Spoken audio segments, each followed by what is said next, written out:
At kung patamisan at pasarapan ng dessert, aba hindi kami papahuli dyan. Alam nyo ba yung pinaso? Ang pinaso, isa sa tradisyonal na merienda ng Bulacan. Yung pinaso po, gawa po siya sa salted crackers, which is mixture of egg and milk. So, kadalasan po siyang hinahanda tuwing Pasko po dati. And pinaso po ang tawag dahil po sa caramelized sugar na pinapaso po sa ibabaw. Pero ang pagluluto raw ng pinaso, pinangangambahang unti-unting maglaho. Bukod sa kaunti na lang ang gumagawa, maski ang ilang Bulakenyo hindi na pamilyar dito. Di pa ako pamilyar eh. Hindi ako familiar sa pinaso eh.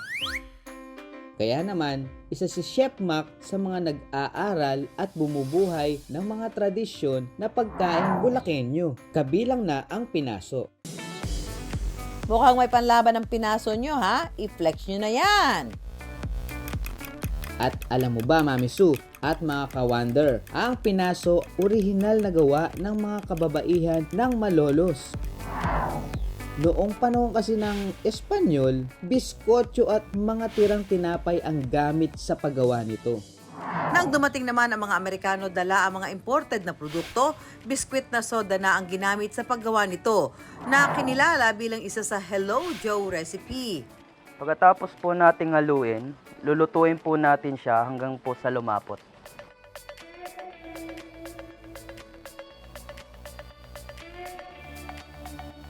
Lalagyan din natin ito ng asukal at lemon.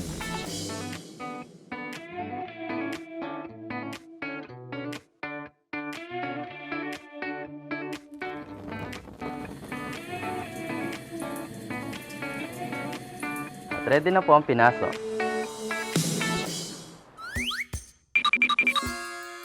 At para hindi tuluyang makalimutan, ipatikim na natin yan sa ating mga ka-wonder. More on ano po, sweetness po. Ano ba yung parang may pagkalasa po siyang leche flan. Pero iba po yung, may iba po sa texture niya po. Masarap nga siya. May matamis na malambot.